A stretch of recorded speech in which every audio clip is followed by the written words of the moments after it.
اماں کام کے لیے پریشان تھی۔ کلثوم خالہ آئی تو اماں خوش ہو گئیں، لیکن انہوں نے ایک بری خبر سنائی تھی۔ دیکھ زرینہ، بنگلے میں صرف بڈھا بڈھی رہتے، لیکن انہیں صفائی ستھرائی کپڑے دھونے کے لیے ملازمہ نہیں چاہیے، بلکہ انہیں کھانا پکانے کے لیے ملازمہ کی ضرورت ہے۔ کلثوم خالہ کی بات پر اماں پریشان ہو گئی۔ وہ کہنے لگی، دیکھ کلثوم، کھانا بنانا تو مجھے آتا نہیں، ہاں بینا کو کھانا بنانا بہت اچھا آتا ہے، لیکن میں اپنی بیٹی کو کبھی بھی کہیں نوکرانی بنا کر نہیں بھیجوں گی۔ اماں اور خالہ کلثوم کی بات میں غور سے سن رہی تھی۔ اماں کی بات 100% سچ تھی۔ سچ میں مجھے کھانا بنانا بہت اچھا آتا تھا۔ محلے پڑوس میں کوئی بھی تقریب ہوتی، کسی کی شادی، کسی کی منگنی وغیرہ، سب لوگ مجھے ہی بلا کر لے جاتے۔ وہ الگ بات تھی کہ مجھے اس کام کے لیے کوئی معاوضہ نہیں ملتا تھا۔ خالہ کلثوم اماں سے کہنے لگی، دیکھ تو اتنی پریشان کیوں ہے؟ اس بنگلے میں کوئی نوجوان مرد نہیں رہتا، بلکہ صرف 2 بوڑھا بوڑھی ہیں۔ وہ اچھے سے تیری بیٹی کا خیال بھی رکھ لیں گے اور بچا ہوا کھانا بھی دے دیں گے۔ تجھے اور کیا چاہیے؟ کلثوم خالہ اماں کو لالچ دے رہی تھی۔ پھر بھی میں سوچنے پر مجبور ہوئی کہ اماں نے ساری زندگی لوگوں کے گھروں کا کام کاج کر کے ہمیں پال پوس کر جوان کیا، اب ان کے آرام کرنے کا وقت ہے۔ ویسے بھی تو میں بچوں کو گھر میں ٹیوشن پڑھا رہی تھی۔ میں کلثوم خالہ سے کہنے لگی، خالہ آپ بات کر لیں، میں وہاں کام کرنے کے لیے تیار ہوں۔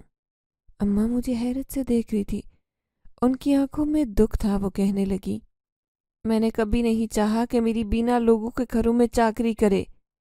میں انہیں سمجھاتے ہوئے کہنے لگی کہ اماں محنت کرنے میں کوئی شرم نہیں، ویسے بھی مجھے بہت اچھا کھانا پکانا آتا ہے اور مجھے کھانا پکانے کا شوق بھی ہے۔ میں چاہتی ہوں کہ میں وہاں کام کر کے چند پیسے کماؤں اور آپ کے کام آ سکیں۔ مجھے اس بات پر کوئی اعتراض نہیں تھا۔ اماں خاموش ہو گئیں۔ کلثوم خالہ چلی گئیں۔ اگلے دن آ کر وہ مجھے اپنے ساتھ لے گئیں۔ میں نے جیسے ہی بنگلے میں قدم رکھا تو حیران رہ گئی۔ بنگلہ تھا یا کوئی محل؟ وہ مجھے اندر چھوڑ کر چلی گئیں اور کہنے لگیں، بوڑھا بوڑھی ذرا خپتی سے ہیں، اس لیے تم خود ہی بات کر لینا۔ اب میں گھبراتی ہوئی ان کے سامنے کھڑی تھی۔ بوڑھے نے مجھے سر سے پاؤں تک دیکھا، پھر کہنے لگا، کھانا پکانا جانتی ہو نا بیٹی؟ یہ سن کر میں بہت خوش ہوئی کہ وہ تو مجھے عزت سے بلا رہا ہے۔ تبھی بوڑھی کو دیکھا تو حیران رہ گئی۔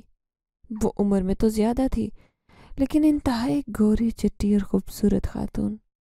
پھر وہ بوڑھا کہنے لگا، یہ مت سمجھنا کہ ہم 2 جانے ہیں تو تمہیں کم کھانا پکانا پڑے گا۔ ہمیں کھانا کھانے کا بہت شوق ہے، اس لیے تمہیں زیادہ مقدار میں کھانا بنانا ہوگا۔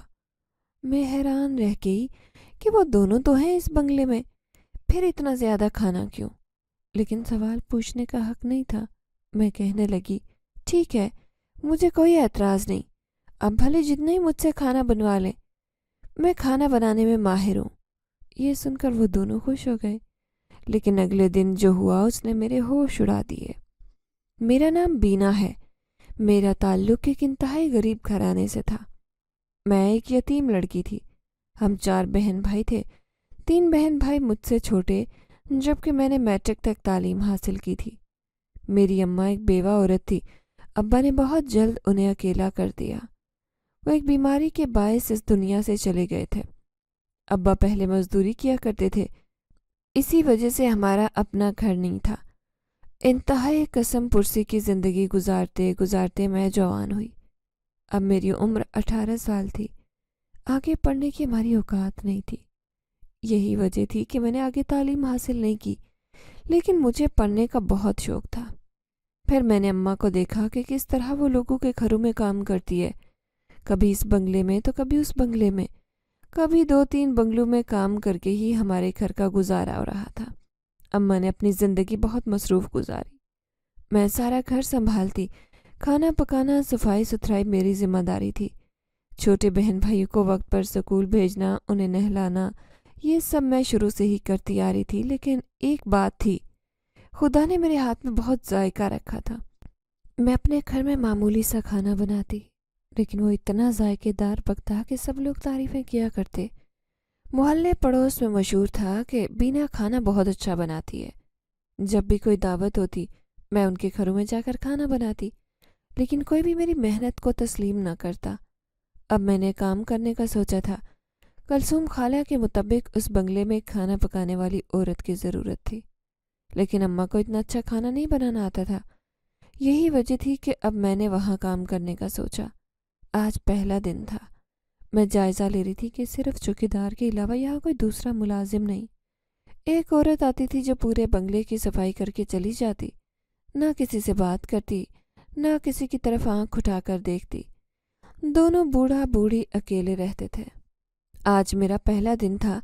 پھر اس بوڑھی نے مجھے گوشت کے سالن بنانے کی فرمائش کی۔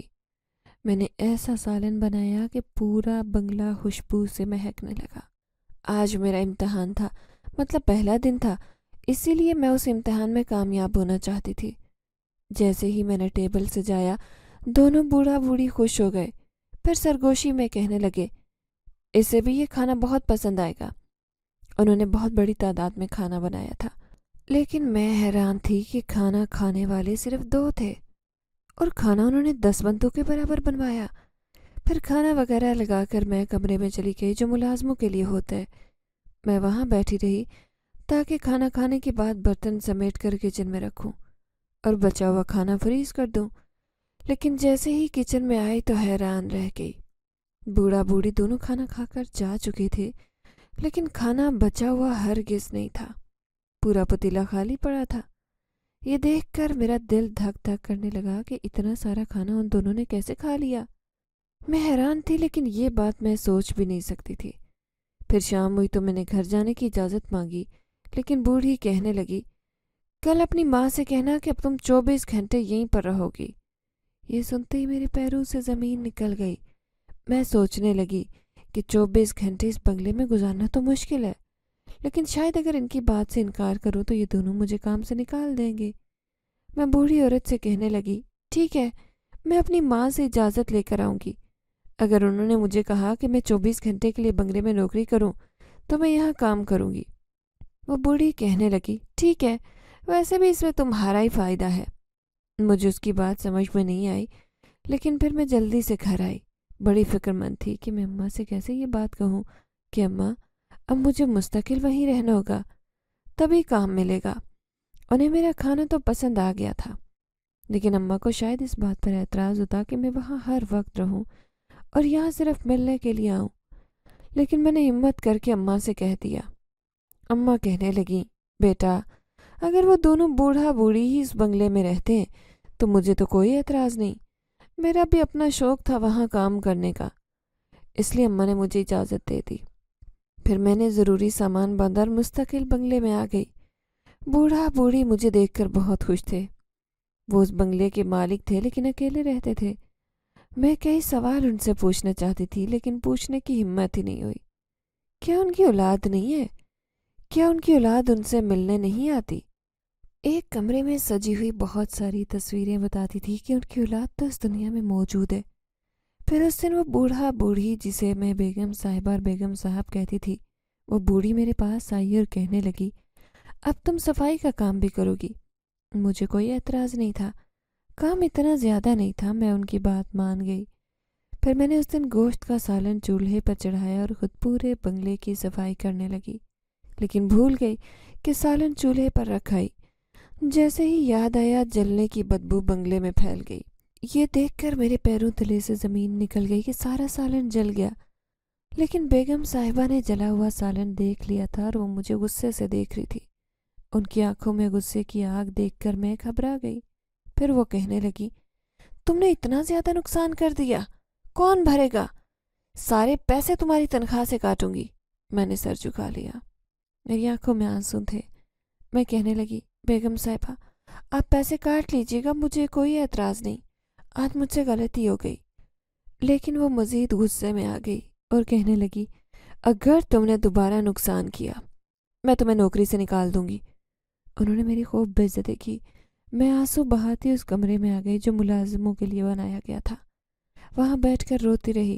اتنے میں بیگم صاحبہ اندر آئی اور سامنے بیٹھ کر معذرت کرتے ہوئے کہنے لگی، دراصل میں کچھ زیادہ ہی غصے میں تھی، چلو اب گھر کا کام کاج کرو، کوئی بات نہیں، جو نقصان ہونا تھا ہو گیا۔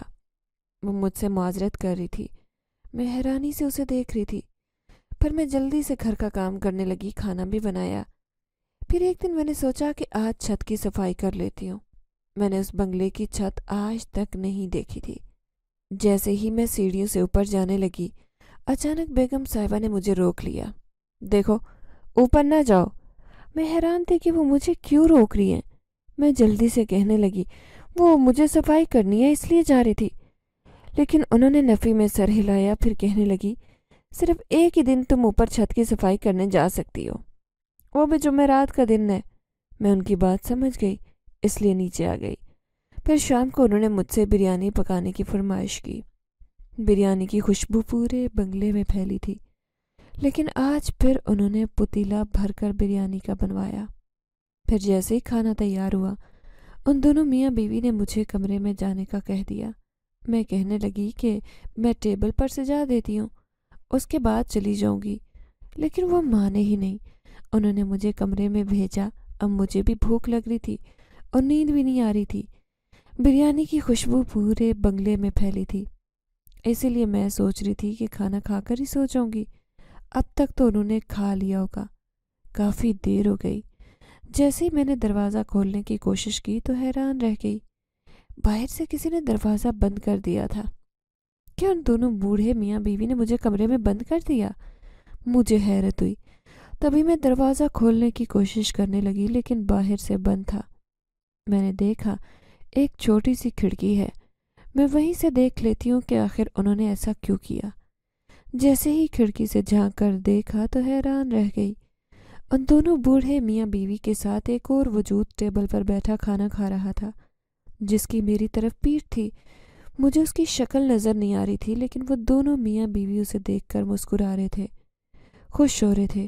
ایسا لگ رہا تھا جیسے ان کا یہ کوئی خاص مہمان ہے۔ مجھے غصہ بھی آیا کہ آخر اس مہمان سے مجھے چھپانے کی کیا ضرورت تھی، جو انہوں نے مجھے یوں کمرے میں بند کر دیا۔ پھر کافی دیر گزر گئی۔ آدھی رات کو مجھے بھوک لگی۔ میں سوچ رہی تھی کہ شاید کھانا بچا بھی نہیں ہوگا۔ انہوں نے مجھے کمرے میں بند کر کے اچھا نہیں کیا۔ یہ بھی نہیں سوچا کہ میں بھوکی ہی کمرے میں موجود ہوں۔ جیسے ہی دروازہ کھولنے کی کوشش کی تو حیران رہ گئی۔ دروازہ کھل گیا۔ میں جلدی سے کچن میں آئی۔ میں نے دیکھا پتیلے میں تھوڑی سی بریانی موجود تھی۔ میں نے اسے گرم کیا اور کھانے لگی کہ اچانک سیڑھیوں پر مجھے کوئی بیٹھا دکھائی دیا۔ یہ دیکھ کر میں گھبرا گئی۔ وہ مسلسل مجھے دیکھے جا رہا تھا۔ تبھی میں نے لاؤنج کی لائٹ روشن کر دی تو حیران رہ گئی۔ سیڑھیوں پر بیٹھا ہوا وجود اب نہیں تھا، وہ صرف اندھیرے میں نظر آ رہا تھا۔ یہ سیڑھیاں سیدھی چھت پر جاتی تھی۔ چھت سے دھمک کی آواز آ رہی تھی، جیسے کوئی تیز قدموں سے چل رہا ہو۔ کیا یہاں کوئی بیٹھا تھا؟ اور میں نے روشنی جلائی تو وہ چھت پر بھاگ گیا۔ میرے دل میں یہی بات آئی۔ میں دل میں سوچنے لگی کہ کہیں کوئی چور ڈاکو نہ ہو، ان دونوں بوڑھے میاں بیوی کا کوئی نقصان نہ کر دے۔ یہی سوچ کر میں چھت پر اکیلی جا رہی تھی۔ دھیرے دھیرے قدموں سے چلتی میں چھت پر آ گئی۔ بنگلے کی چھت پر ایک سناٹا چھایا ہوا تھا۔ یہاں کوئی نہیں تھا، لیکن اچانک کسی نے مجھے آواز دی، بینا۔ جیسے ہی میں پلٹی تو یہاں کوئی نہیں تھا، لیکن میرے کانوں میں یہ آواز آئی تھی۔ کوئی تھا جو میرے نام سے بھی واقف ہے۔ اس کا مطلب کہ یہاں کوئی موجود ہے۔ میرے قدم خود بخود چھت پر بنے اس کمرے کی طرف اٹھنے لگے۔ میں جا کر دیکھوں کہ وہاں کون ہے جو مجھ سے چھپتا پھر رہا ہے، لیکن ایسا کون ہو سکتا ہے جو مجھے جانتا ہو؟ جیسے ہی میں نے کمرے کا دروازہ کھولا، مجھے ایسے محسوس ہوا جیسے میرے قریب سے گزر کر کوئی باہر کی طرف گیا ہو۔ ایک کپ کپی سی وجود پر طاری ہو گئی۔ پھر میں سوچنے لگی کہ یہ گھر میرا نہیں ہے، میں کیسے یہاں آزادانہ گھوم پھر سکتی ہوں۔ تیزی سے سیڑھیاں چڑھتی نیچے آ گئی، لیکن اس پوری رات مجھے نیند نہیں آئی۔ ایسے لگ رہا تھا جیسے میرا وجود تھکن سے چور ہو گیا ہو۔ کوئی عجیب سا احساس مجھے تنگ کر رہا تھا۔ اگلے دن پھر سے میں بنگلے کی صفائی کر رہی تھی، لیکن اس دن میں نے بیگم صاحبہ کو روتے ہوئے دیکھا۔ میں نے دیکھا اس کا بوڑھا شوہر اسے چپ کروا رہا تھا، پیار سے بہلا رہا تھا، لیکن وہ اپنے شوہر سے کہنے لگی، آج میری سالگرہ ہے، دیکھو کسی کو میری سالگرہ یاد نہیں۔ کیا میں اتنی بری ہوں؟ کاش میں بے اولاد ہوتی۔ میں سمجھ گئی کہ وہ بچوں کو یاد کر کے رو رہی ہے۔ مجھے ان پر بہت ترس آیا۔ لیکن بوڑھا سرگوشی میں کہنے لگا، تو کیا ہوا اگر وہ ہمارے ساتھ نہیں؟ دیکھو ایک بیٹا تو ہمارے ساتھ ہے، یہی بہت ہے ہمارے لیے۔ میں حیرت سے سوچنے لگی کہ اس دن کھانے کی ٹیبل پر بیٹھا وہی بیٹا ہوگا جو میرے سامنے تھا، جس کا میں چہرہ نہیں دیکھ سکی۔ اس کا مطلب کہ کوئی بیٹا بھی ہے جو ان سے ملنے آتا ہے، لیکن وہ آج تک میرے سامنے تو نہیں آیا۔ ایسے ہی سوچ میں مبتلا میں جلدی سے بنگلے کی صفائی کرتی رہی۔ پھر میں نے آج رات بہت اچھا اور لذیذ کھانا بنایا۔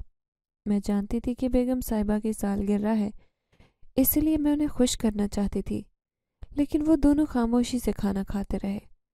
ان کی آنکھوں میں عجیب اداسی تھی۔ میں بھی اپنا کھانا لے کر سرونٹ کوارٹر میں آ گئی، لیکن رات کا جانے کون سا پہر تھا جب عجیب شور شرابے سے میری آنکھ کھل گئی۔ کوئی زور سے تالیاں بجا رہا تھا، سالگرہ مبارک ہو، سالگرہ مبارک ہو، ایسی آوازیں کانوں میں گونج رہی تھی۔ میں نے کمرے کی کھڑکی سے جھانک کر دیکھا، بیگم صاحبہ کے کمرے کی لائٹس روشن تھی اور وہاں سے یہ ہنسی مذاق کی آواز آ رہی تھی۔ پھر میری آنکھوں نے ایک حیرت انگیز منظر دیکھا۔ ایک تیسرا وجود بھی ان دونوں کے درمیان موجود تھا اور بیگم صاحبہ کی آنکھوں میں خوشی کی چمک تھی۔ وہ سب مل کر کیک کاٹ رہے تھے۔ آخر یہ کون ہے جو اتنی چپکے سے آدھی رات کو کیک لے کر آیا؟ میں حیرت سے سب کو دیکھ رہی تھی، پھر اداس ہو گئی۔ ایک بار بھی انہوں نے میرا خیال نہیں کیا۔ اگر میں ملازمہ تھی تو مجھے بلا لیتے، میں تو اس گھر میں رہتی ہوں، ان کے ساتھ ان کی خوشی میں شامل ہو جاتی۔ لیکن وہ تینوں ہی اس سالگرہ کو مناتے رہے اور میں خاموش سو گئی۔ صبح میں کام کاج کر رہی تھی، تبھی بیگم صاحبہ کہنے لگی، فریج میں کیک رکھا ہے، وہ تم بھی کھا لو۔ میرا دل اداس ہو گیا۔ میں کہنا چاہتی تھی، بیگم صاحبہ آپ نے اکیلے ہی سالگرہ منا لی، لیکن میں ایک ملازمہ تھی، ایسے کہنے کی جرت میرے اندر نہیں تھی۔ میں نے خاموشی سے فریج سے کیک نکالا۔ بڑا ہی مزیدار کیک تھا۔ آج مجھے اماں کی بہت یاد آئی۔ میں بیگم صاحبہ سے کہنے لگی کہ میں والدہ سے ملنے جاؤں گی۔ وہ کہنے لگی، ہاں کیوں نہیں، ان سے ملنے جاؤ، اپنے بہن بھائیوں کے لیے بھی کچھ سامان لیتی جاؤ، میں نے الماری میں رکھا ہے، اور یہ لو اپنی تنخواہ۔ انہوں نے مجھے تنخواہ نکال کر دی تو میں بے تحاشا خوش ہو گئی۔ پھر میں جانے کی تیاری کر رہی تھی جب وہ کہنے لگی، لیکن یاد رکھنا رات ہونے سے پہلے تمہیں واپس آنا ہے۔ یہ سن کر میں اداس ہو گئی۔ میں تو ایک دن کے لیے جا رہی تھی، لیکن میں جانتی تھی کہ دونوں بوڑھے میاں بیوی بالکل اکیلے ہو جاتے ہیں، وہ کھانا وغیرہ بھی نہیں پکا سکتے۔ اس کا مطلب کہ مجھے جلدی آنا ہوگا، بس تھوڑا وقت ہی ان کے ساتھ گزار پاؤں گی۔ لیکن بیگم صاحبہ نے میرے بہن بھائیوں کے لیے بہت سارا سامان دیا۔ وہ کیک بھی میں نے اپنے ساتھ رکھ لیا۔ انہوں نے میری کسی بات پر اعتراض نہیں کیا۔ جیسے ہی میں گھر آئی، اماں مجھے دیکھ کر خوش ہو گئی۔ میں نے سب کو ساری چیزیں دی تو ان کے چہرے پر رونق آ گئی۔ اماں کہنے لگی، تو نے بالکل خیال رکھنا اپنا چھوڑ دیا ہے۔ اماں نے میرے سر میں تیل لگایا، پھر کہنے لگی، میں تیرے لیے 2 جوڑے لائی ہوں، وہ 2 جوڑے بھی تو اپنے ساتھ لے جانا، ایک تو پہن لینا۔ اماں نے میرے سر میں خوب تیل لگا کر مالش کی، پھر میں نے نہا دھو کر وہی جوڑا پہن لیا اور خوشبو بھی لگا لی۔ میں نے اچھی طرح سے بال بنائے، اپنے آپ کو آئینے میں دیکھا، میں بہت اچھی لگ رہی تھی۔ میں اتنی خوبصورت نہیں تھی لیکن پھر بھی پرکشش تھی۔ میں اپنے آپ کو دیکھ کر مسکرانے لگی، سوچ رہی تھی کہ اماں کے لیے مجھے بھی بہت قربانیاں دینی ہیں، جیسے شروع میں ہی وہ ہمارے لیے قربانیاں دیتی آ رہی ہیں۔ میں اپنی زندگی میں بہت کچھ کرنا چاہتی تھی۔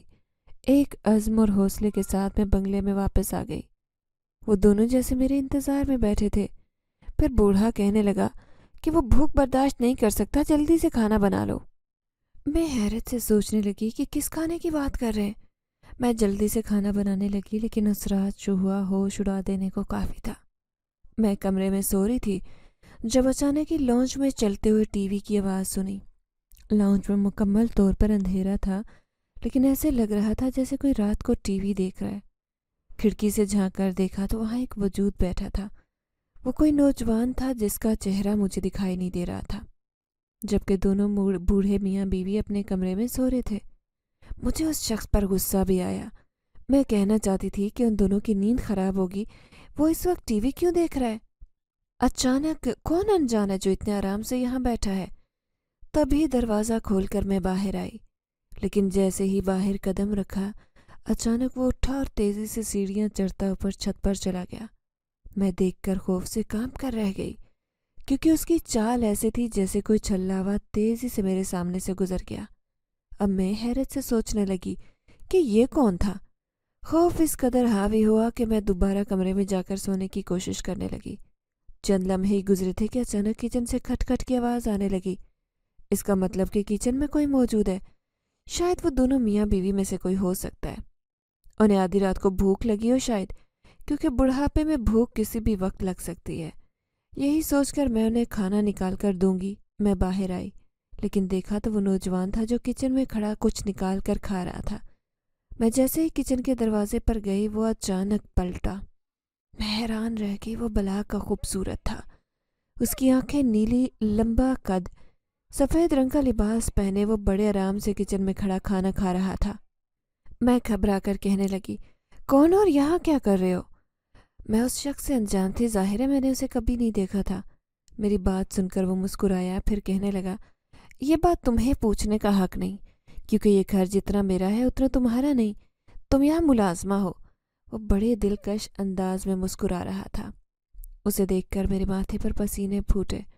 میں گھبرا کر کہنے لگی، کیا تم ان دونوں میاں بیوی کے بیٹے ہو؟ کیا مہمان آئے ہو؟ میں اپنی حیرت دور کرنا چاہتی تھی۔ یہ سن کر وہ کہنے لگا، نہ میں مہمان ہوں نہ ان کا بیٹا، لیکن ان کے لیے بہت خاص ہوں۔ اس پورے بنگلے پر اور ان دونوں پر میرا اتنا ہی حق ہے جتنا کسی اولاد کا ہوتا ہے۔ یہ سنتے ہی اس نے کھانے کی ٹرے اٹھائی اور گزر کر چلا گیا، جبکہ میں کچن میں حیرت سے کھڑی اس بارے میں سوچ رہی تھی کہ آخر وہ کون ہے۔ اسے ڈھونڈنے کے لیے باہر آئی، لیکن اب وہاں اس کا نام و نشان نہیں تھا۔ ہاں، لیکن وہ الگ بات تھی کہ یہ کھانے کی خوشبو چھت سے آ رہی تھی۔ کیا وہ چھت پر رہتا ہے؟ لیکن مجھے کیوں نظر نہیں آیا؟ اتنے دن سے دونوں میاں بیوی سے اس کا کیا رشتہ ہے؟ کئی سوال میرے سامنے کھڑے تھے۔ یہی بات میں اس سے پوچھنے چھت پر آئی، لیکن کھانے کے برتن تو سامنے ہی پڑے تھے، لیکن وہ موجود نہیں تھا۔ تبھی اچانک میرے ذہن میں ایک بات آئی۔ بیگم صاحبہ نے مجھے چھت پر جانے سے منع کیا تھا۔ اس نے کہا تھا کہ میں صرف چھت کی صفائی جمعرات والے دن کر سکتی ہوں۔ یہی سوچ کر میں خوف سے کانپنے لگی کہ اس گھر میں کچھ عجیب تو ضرور ہے۔ بار بار یہی سوچ ذہن میں آتی، لیکن پھر میں اپنی سوچ کو جھٹکنے میں کامیاب ہو جاتی۔ دوسرے دن میں بیگم صاحبہ سے کہنے لگی، بیگم صاحبہ، کیا یہاں کوئی مہمان بھی آیا تھا؟ لیکن رات کو جو شخص آیا تھا وہ اب نظر نہیں آ رہا تھا۔ میری بات سن کر بڑھیا چونک گئی، پھر کہنے لگی، ان باتوں پر دھیان نہ دو، دیکھو راتوں کو کون آتا ہے، چھوڑ دو، اور ان آوازوں پر بھی دھیان دینا چھوڑ دو۔ وہ مجھے تنبیہ کر رہی تھی۔ میں شرمندہ ہو گئی۔ کیا کرتی؟ میرے سامنے کئی واقعات ہو چکے تھے جو میری سمجھ سے بالا تر تھے۔ اس دن کھانے کی ٹیبل پر بیٹھا نوجوان اور اس بوڑھی کے ساتھ سالگرہ مناتا وہ نوجوان، اور رات میں کچن میں کھانا کھاتا۔ نہ جانے یہ نوجوان کون ہے، اس گھر میں کیا کر رہا ہے؟ ایسے کئی سوال تھے جو میرے سامنے تھے، لیکن سوال پوچھنے کی جرت میں ان دونوں سے نہیں کر سکتی تھی۔ پورا گھر میں شیشے کی طرح چمکا تھی۔ دونوں میاں بیوی کے لیے لذیذ کھانے پکا کر رکھتی۔ وہ دونوں مجھ سے بہت خوش تھے، لیکن میں اکثر ہی ان دونوں کو روتے ہوئے دیکھتی۔ ایک کمرہ تھا جو ہمیشہ بند رہتا۔ اس کمرے میں سجی تصویریں جس میں نوجوان مرد بھی تھے، عورتیں بھی اور بچے بھی، اور ایک خوبصورت لڑکی بھی۔ شاید یہ ان کا خاندان تھا، لیکن اتنا بڑا خاندان ہے تو ان بوڑھے میاں بیوی سے کوئی ملنے کیوں نہیں آتا؟ یہ سوال ذہن میں گونجتا۔ میں نے دیکھا اس دن چوکیدار گیٹ پر بیٹھا تھا، موبائل پر کسی سے بات کر رہا تھا۔ پھر میں لان میں آ گئی۔ لان میں پودے سوکھ رہے تھے، میں انہیں پانی دینے لگی۔ پھر میں چوکیدار سے کہنے لگی، چچا جی آپ کب سے یہاں کام کر رہے ہیں؟ اس نے مجھے دیکھا، پھر کہنے لگا، بیٹی مجھے تو یہاں 5 سال ہو گئے، لیکن چچا جی کیا ان کی کوئی اولاد نہیں ہے؟ میں چوکیدار سے پوچھ رہی تھی تو وہ کہنے لگا، اولاد تو ہے لیکن وہ ان سے ملنے نہیں آتی۔ بس کچھ باتیں مجھے بھی یہاں بہت عجیب لگتی ہیں، یعنی کہ 20 سال ہو گئے ان دونوں بوڑھے میاں بیوی کو اکیلے رہتے، لیکن میں نے یہاں کبھی کسی کو آتے جاتے نہیں دیکھا۔ اور حیرت تو اس بات پر ہوتی کہ دونوں میاں بیوی بہت صحت مند ہیں، ایسے لگتا ہے جیسے انہیں کبھی ڈاکٹر کی ضرورت بھی نہیں پڑی ہوگی۔ لیکن میری بیٹی، تم ان باتوں پر دھیان نہیں دو، خاموشی سے کام کرو۔ یہ دونوں اتنے اچھے ہیں۔ جب سے میں یہاں کام کرنے لگا ہوں میرے گھر کے حالات بدل گئے، اس طرح تمہارے گھر کے حالات بھی بدلیں گے۔ بس غیر ضروری باتوں پر دھیان نہ دو۔ وہ بھی مجھے ایسے ہی کہہ رہے تھے۔ میں نے سوچ لیا کہ کسی کے بارے میں کوئی سوال نہیں کروں گی، خاموشی سے کام کروں گی۔ پھر اس دن بیگم صاحبہ نے مجھے کمرے میں بلایا، نیلے رنگ کا جوڑا نکال کر دیا اور کہنے لگی، یہ جوڑا پہنو، بہت خوبصورت ہے۔ میں نے دیکھا، سچ میں وہ خوبصورت تھا۔ وہ کہنے لگی، کل ہی مجھے جوڑا پہن کر دکھاؤ۔ اب میں کہنے لگی کہ یہ تو بہت کام والا ہے، میں کسی شادی بیاہ کی تقریب میں پہنوں گی، لیکن اس نے نہیں مانا۔ اب دوسرے دن میں نے وہ سوٹ پہنے انہیں دکھایا جس میں بہت اچھی لگ رہی تھی۔ بیگم صاحبہ نے میری تعریف کی تو میں شرمندہ سی ہو گئی۔ پھر وہ اداسی سے کہنے لگی، یہ میری سجیلا کا جوڑا ہے، وہ میری بیٹی تھی۔ ان کی گہری اداس آنکھیں دیکھ کر میں خود شرمندہ ہو گئی۔ یقیناً مجھے دیکھ کر انہیں اپنی بیٹی یاد آئی ہوگی۔ پھر میں کہنے لگی، لیکن بیگم صاحبہ آپ کی بیٹی کہاں گئی؟ انہوں نے آنسو بہاتے مجھے دیکھا اور کہنے لگی، وہ اس دنیا میں نہیں رہی، 20 سال پہلے مر گئی۔ یہ سنتے ہی میرے پیروں تلے سے زمین نکل گئی۔ اس کا مطلب کہ کمرے میں سجی تصویر ان کی بیٹی کی تھی جو بہت خوبصورت تھی۔ کیا سچ میں ہی بھری جوانی میں وہ مر گئی؟ مجھے اس کی موت کا دکھ ہوا، لیکن اس کا انتقال کیسے ہوا پوچھے بنا نہ رہ سکی۔ وہ کہنے لگی، بس ہم سے غلطی ہو گئی، بہت بڑی۔ وہ یونیورسٹی میں پڑھتی تھی، اپنی پسند کی شادی کرنا چاہتی تھی، لیکن اس کے باپ نے زبردستی اس کی شادی دوسرے انسان سے کرنی چاہی۔ شاید وہ محبت میں بہت سچی تھی، اس لیے اسے دل کا دورہ پڑا۔ شادی سے ایک دن پہلے ہی ہمارے گھر میں ماتم ہو گیا اور وہ اس دنیا سے چلی گئی۔ میرا خاندان بکھر گیا۔ یہی وجہ ہے کہ میں اپنے بیٹوں کو بھی اس موت کا ذمہ دار ٹھہراتی تھی، کیونکہ میری بیٹی کی مخالفت انہوں نے کی تھی۔ یہی وجہ ہے کہ میں ان سے ملنا پسند نہیں کرتی۔ بوڑھی عورت کی آنکھوں میں کرب تھا۔ پھر اداسی سے میں کہنے لگی، لیکن آپ یہاں اکیلی زندگی گزار رہی ہیں، آپ دونوں کو اولاد کی ضرورت ہے۔ وہ میری آنکھوں میں دیکھ کر مسکرائی اور کہنے لگی، میری اولاد میرے پاس ہے جو میرا خیال رکھتی ہے، اب مجھے کسی اور کی ضرورت نہیں۔ میں گھبرا کر کہنے لگی، لیکن بیگم صاحبہ وہ کون ہے، آپ کی اولاد کہاں ہے؟ وہ کہنے لگی، وقت آنے پر تمہیں پتہ چلے گا۔ میں خاموش ہو گئی۔ میں نے دیکھا دونوں بوڑھے میاں بیوی کے پاس ضرور کوئی گہرا راز ہے، ایسی بات جو وہ سب سے چھپاتے ہیں۔ نہ کوئی ان سے ملنے آتا ہے، نہ وہ خود کسی سے ملنے جاتے ہیں، حالانکہ ان کا سامان، ان کی ضرورت کی ہر چیز خود پوری ہوتی ہے۔ میں بھی یہاں اتنے مہینے سے کام کر رہی تھی، ایسی کئی باتیں تھیں جو میرے ذہن سے ٹکراتی، سوال پیدا کرتی، لیکن سوال پوچھنے کی جرت مالکوں سے نہیں کر سکتی تھی۔ ایک رات میں نے عجیب منظر دیکھا۔ دونوں بوڑھے میاں بیوی کے کمرے سے ہنسنے کی آواز آئی۔ ایسے لگا جیسے تیسرا وجود ان کے درمیان بیٹھا ہے۔ مجھ سے رہا نہیں گیا، کھڑکی سے جھانکا کہ آخر کون ہے، لیکن حیران رہ گئی۔ تیسرے وجود کی آواز میرے کانوں میں آئی، لیکن بیٹھا نظر نہیں آ رہا تھا۔ میں پریشان ہو گئی۔ دونوں بوڑھے میاں بیوی خوش لگ رہے تھے، جیسے کسی کی موجودگی سے انہیں خوشی ہو۔ میں حیرت سے دیکھے جا رہی تھی کہ اچانک پیچھے سے مجھے کسی نے پکارا، بینا یہ کیا کر رہی ہو؟ میں حیرت اور خوف سے اچھل پڑی۔ میرے سامنے وہی نوجوان کھڑا تھا، نیلی آنکھوں والا، انتہائی خوبصورت، جس کے وجود سے خوشبو آ رہی تھی۔ میں گھبرا گئی۔ کون ہو؟ یہ سن کر وہ مسکرایا، پھر کہنے لگا، مجھے جانتی پہچانتی ہو پھر بھی پوچھ رہی ہو کہ کون ہوں؟ دیکھو کسی کی باتیں چھپ کر نہیں سنتے۔ اس نے مجھے شرمندہ کیا۔ پھر میں جلدی سے سرونٹ کوارٹر میں بھاگ آئی، لیکن وہ الگ بات تھی کہ پوری رات ڈرتی رہی۔ لگ رہا تھا کہ کھڑکی میں کوئی وجود مجھے دیکھے جا رہا ہے۔ جہاں جاتی مجھے یہ احساس بری طرح سے پاگل کر رہا تھا، خوف زدہ کر رہا تھا۔ تو کیا یہ اس لباس کی وجہ سے ہے؟ میں نے دیکھا میں نیلے رنگ کے جوڑے میں تھی، سامنے بڑا سا شیشہ لگا تھا۔ یہ الگ بات تھی کہ آج میں بہت خوبصورت نظر آ رہی تھی۔ پھر میں نے اپنے کپڑے تبدیل کر لیے، وہی ملازمہ والے پرانے سوٹ پہنے۔ میں اسی میں خوش تھی۔ میں یہ قیمتی سوٹ نہیں پہن سکتی تھی جو بیگم صاحبہ کی بیٹی کے تھے۔ یہاں کام کرتے پورے 5 مہینے ہو گئے، لیکن 5 مہینوں میں سوالوں کے جواب نہیں ملے۔ پھر ایک دن جمعرات کو میں چھت پر چلی آئی، کیونکہ جمعرات کو ہی صرف چھت کی صفائی کرتی، باقی دن تو بیگم صاحبہ مجھے یہاں آنے ہی نہ دیتی۔ میں جلدی جلدی پوری چھت پر جھاڑو لگا رہی تھی۔ پھر میں نے کمرے کا دروازہ کھولا۔ جیسے ہی میں نے کمرے کا دروازہ کھولا، میری آنکھوں نے حیرت انگیز منظر دیکھا۔ پورا کمرہ صاف ستھرا پڑا تھا۔ ایک خوبصورت جائے نماز اور جانے کون کون سی کتابیں۔ ایسے لگ رہا تھا جیسے اس کمرے میں کوئی رہتا ہے۔ میں جیسے ہی اندر جانے لگی، اچانک بیگم صاحبہ کی تیز آواز آئی، بینا، اندر مت جانا۔ میں نے جلدی سے اپنے قدم باہر کی جانب رکھ دیے۔ بیگم صاحبہ نے مجھے کیوں روکا یہ بات میں سمجھ نہیں سکی، لیکن میں کہنے لگی، بیگم صاحبہ یہاں کون رہتا ہے؟ تو وہ کہنے لگی، یہ سوال تم نہیں پوچھ سکتی، یہ راز تمہارے سامنے بہت جلد آ جائے گا، کیونکہ یہاں جو بھی کام کرتا ہے وہ یہ بات جان لیتا ہے۔ میں تمہیں خود سے کچھ نہیں بتاؤں گی، بس تم نے صفائی کر لی، اب تم نیچے جاؤ۔ میں شرمندہ سی ہو کر نیچے آ گئی، لیکن پھر سوچنے لگی کہ اگر میں یہ بات جان لوں گی تو اس کا مطلب ہے کہ چوکیدار چچا جو 5 سالوں سے نوکری کر رہا ہے وہ یہ بات اچھی طرح سے جانتا ہوگا۔ اب مجھ سے رہا نہیں گیا۔ میں دوبارہ سے چچا بشیر کے پاس آئی۔ چچا، مجھے سچ سچ بتاؤ کہ چھت پر بنے اس کمرے میں کون رہتا ہے؟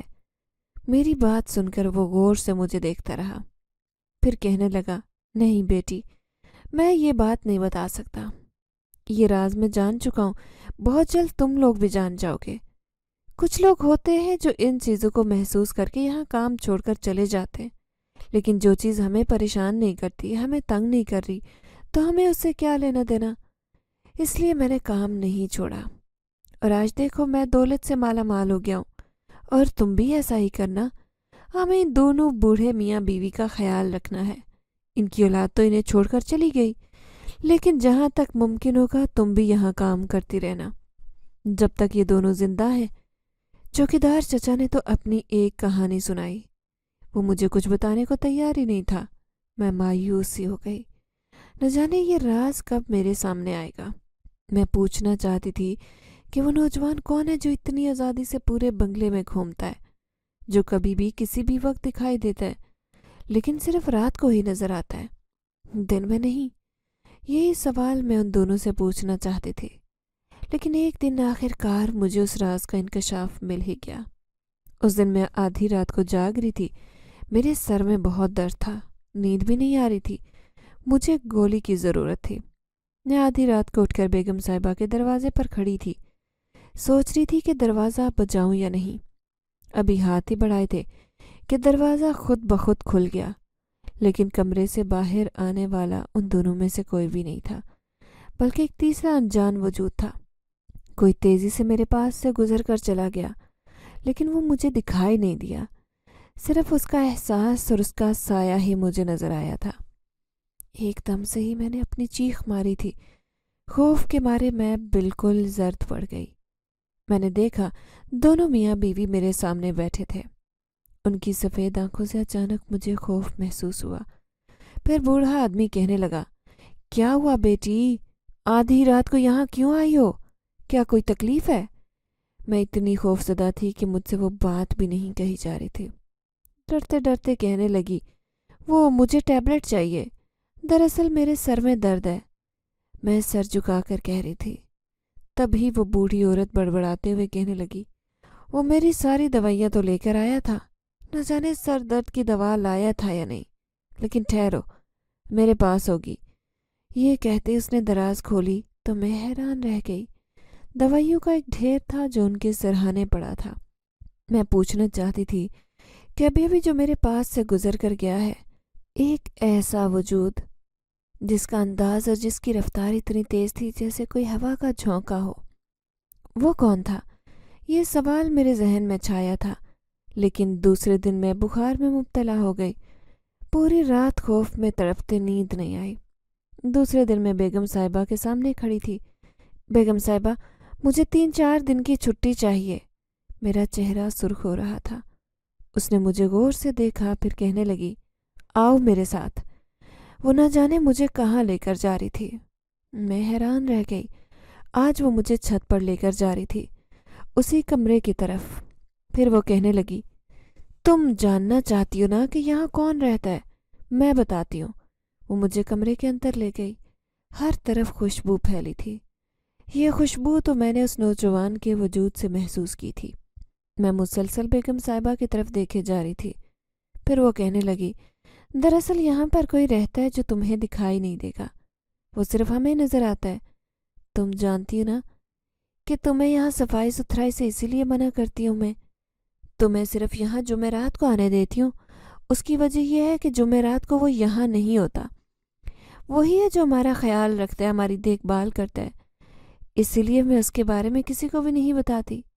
لیکن تم ایک نیک لڑکی ہو. اتنے سوالوں کے باوجود، خوف کے باوجود ہمارے ساتھ رہ رہی ہو. اسی لیے میں تمہیں سب بتاؤں گی. پھر اس دن ان دونوں بوڑھے میاں بیوی نے مجھے یہ راز کی بات بتائی. وہ کہنے لگے، بہت سال پہلے جب میری بیٹی کا انتقال ہوا، وہ اپنی پسند کی شادی کرنا چاہتی تھی، لیکن اس کے بھائیوں نے زبردستی اس کی شادی ایک غیر خاندان میں کرنی چاہی. لیکن وہ اس قدر محبت میں اپنا آپ کھو چکی تھی کہ اس نے موت کو گلے لگا لیا. میری جوان بیٹی مر گئی تھی، وہ بھی شادی سے 2 دن پہلے. یہ صدمہ مجھے مارنے کو کافی تھا. میں غصے میں پاگل ہو رہی تھی. میں نے اپنے بیٹے کو الزام دینا شروع کر دیا کہ وہی میری بیٹی کی موت کا ذمہ دار ہیں. لیکن میں اس صدمے سے ذہنی توازن کھونے لگی. میرا شوہر مجھ سے بہت محبت کرتا تھا. وہ مجھے تسلی دیتا، حوصلہ دیتا، لیکن مجھے کسی طرح صبر نہیں آ رہا تھا. میری اولاد، میرے بیٹے سمجھ گئے کہ ہماری ماں اب اپنا اختیار کھو گئی ہے. اس لیے انہوں نے مجھ سے منہ موڑنا شروع کر دیا. ایک ایک کر کے وہ سب مجھے چھوڑ کر چلے گئے. میں اور میرا شوہر اس بنگلے میں بالکل اکیلے رہ گئے. ہم دونوں شدید بیمار ہو چکے تھے. اس کمرے میں اندھیرا تھا، تنہائی تھی، ویرانی تھی. ہمارا خیال رکھنے والا کوئی بھی نہیں تھا. میری جوان بیٹی کی یادیں تھیں. اس سے پہلے کہ تڑپ کر ہم دونوں اپنی جان دیتے، اچانک کوئی تیسرا وجود ہمارے درمیان آیا. ہم دونوں بیمار ہو کر بستر سے لگے تھے. کوئی بھی نہیں جانتا تھا کہ اس ویران بنگلے میں بوڑھے میاں بیوی اس قدر بیمار ہیں. لیکن وہ ہماری خدمت کرنے لگا، ہمیں واپس زندگی کی طرف دھکیلنے لگا. میں حیران تھی کہ وہ کون ہے. پھر جب میں بالکل ٹھیک ہو گئی، ایک دن میں نے شفقت سے اس سے پوچھا تھا کہ میرے بچے، تم کون ہو جو ہماری اتنی دیکھ بھال کرتے ہو، اتنا خیال رکھتے ہو؟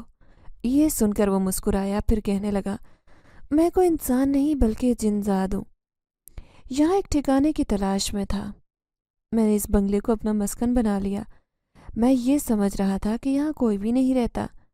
لیکن پھر جب مجھے پتہ چلا کہ دونوں میاں بیوی جو اتنی بیماری کی حالت میں بالکل اکیلے رہتے ہیں، تو مجھے بہت غصہ آیا.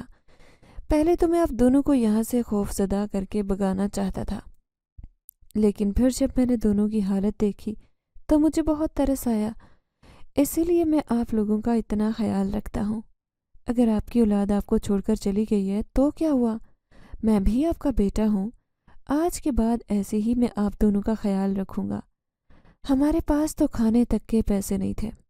اس نے ہمیں مالا مال کر دیا. وہ ہمیں ہر چیز کھانے کے لیے دیتا، دوائیاں لا دیتا. ایسے لگتا جیسے وہ کوئی جنات نہیں بلکہ ایک انسان ہے. ہمیں اس کے وجود کی عادت ہو گئی. اب وہ ہمارے ساتھ اسی بنگلے میں رہتا ہے. اور یہ اور بات ہے کہ کام وغیرہ کرنے کے لیے ہمیں کسی کی ضرورت پڑتی ہے تو ہم ملازمہ کو رکھ لیتے ہیں. لیکن وہ ملازمہ یہاں پر اس کی موجودگی سے اتنی خوفزدہ ہوتی ہے کہ 2-4 مہینے بعد ہی کام چھوڑ کر بھاگ جاتی ہیں. تم پہلی ہو جو اتنے عرصے تک ٹکی ہو، اور چوکیدار بھی یہ سب باتیں جانتا ہے. یہی وجہ ہے کہ ہم نے اس کے حالات بالکل ٹھیک کر دیے ہیں. جس طرح وہ ہمارا خیال رکھتا ہے، اسی طرح ہم اس کا خیال رکھتے ہیں. اور آج کے بعد ہم تمہارا بھی خیال رکھیں گے بیٹی. تمہیں پریشان ہونے کی ضرورت نہیں. وہ وجود ہمارے ساتھ اسی گھر میں رہتا ہے. اس نے ہم پر بہت احسانات کیے ہیں. پچھلے 15 سال سے وہ مسلسل ہماری خدمت کر رہا ہے. اس لیے ہم اسے یہاں سے جانے کا نہیں کہہ سکتے. یہی وجہ ہے کہ ہم اتنے صحت مند ہیں. ہمیں اپنی اولاد کی یاد تو آتی ہے، لیکن پھر بھی ہم دل پر پتھر رکھ لیتے ہیں، یہ سوچ کر کہ خدا نے ہمیں ایسا بیٹا دیا جو بہت طاقتور ہے. وہ ہمارا بیٹا ایک جنزاد ہے. وہ ہماری ہر چیز کا خیال رکھتا ہے. آدھی رات کو اٹھ کر ہمارے پاس آتا ہے، ہماری خدمت کرتا ہے، میرے شوہر کے پاؤں دباتا ہے، بالکل ایسے جیسے کوئی بیٹا اپنے باپ کی خدمت کرتا ہے. اس دن میں اپنی سالگرہ کی وجہ سے اداس تھی. ہر سال میرے بچے میری سالگرہ مناتے تھے، لیکن اس سال میرے بیٹے جنزاد نے میری سالگرہ منائی، جس کی مجھے بہت خوشی تھی. لیکن اس دن تم نے اسے دیکھ لیا. میں جانتی تھی کہ تم ہر بات جان لیتی ہو، لیکن تم مجھ سے سوال جواب نہیں کرتی تھی، جیسے دوسری عورتوں کی عادت ہوتی ہے. مجھے اس بات کی خوشی تھی، لیکن اب تمہیں خوف زدہ ہونے کی ضرورت نہیں، میں نے تمہیں سب بتا دیا۔ بیگم صاحبہ نے مجھے حقیقت بتائی تو میرے تو خوف سے رونگٹے کھڑے ہو گئے۔ اب میں چھت پر جانے کا نام بھی نہیں لینا چاہتی تھی، لیکن پھر سوچنے لگی کہ وہ کئی بار میرے سامنے بھی تو آیا ہے، ایک خوبصورت روپ میں۔ مجھے بھی اس سے ڈر نہیں لگتا تھا، اسی لیے مجھے خوف زدہ ہونے کی ضرورت نہیں تھی۔ جس طرح چوکیدار نے یہ راز اپنے سینے میں دفن کر کے رکھا تھا، اسی طرح میں بھی یہ بات اپنے سینے میں دفن کر کے بھول جاؤں گی کہ یہاں پر کوئی جن ذات بھی رہتا ہے، جن دونوں بوڑھے میاں بیوی کی خدمت گزاری کرتا ہے، ان کا بیٹا بن کر انہیں زندگی کی طرف واپس لایا۔ پھر میں یہاں پوری توجہ سے کام کاج کرنے لگی۔ میرا پکایا ہوا کھانا ان دونوں میاں بیوی کو بہت پسند تھا۔ پھر ایک دن بیگم صاحبہ نے مجھے یہ راز کی بات بتائی کہ تمہارا کھانا وہ بھی کھاتا ہے، وہ ایک جن ذات ہے، تمہارا کھانا کھا کر وہ بھی بہت تعریفیں کرتا ہے، تم سے بہت خوش ہے۔ یہ سن کر میں مسکرائی تھی۔ پھر ہر مہینے اپنے گھر جاتے ہوئے بیگم صاحبہ مجھے ہزاروں روپے تنخواہ دیتی۔ میرے گھر کے حالات تیزی سے تبدیل ہو رہے تھے۔ اماں مجھ سے بہت خوش تھیں، لیکن وہ یہ نہیں جانتی کہ میں ایک ایسے بنگلے میں کام کرتی ہوں جو آسیب زدہ ہے۔ ایسی کئی باتیں جو انسان سوچ بھی نہیں سکتا وہ میرے ساتھ پیش آ چکی ہیں، لیکن میں نے یہ ساری باتیں اپنے سینے میں دفن کر کے رکھی ہیں اور کسی کو نہ بتانے کا خود سے وعدہ کیا ہے۔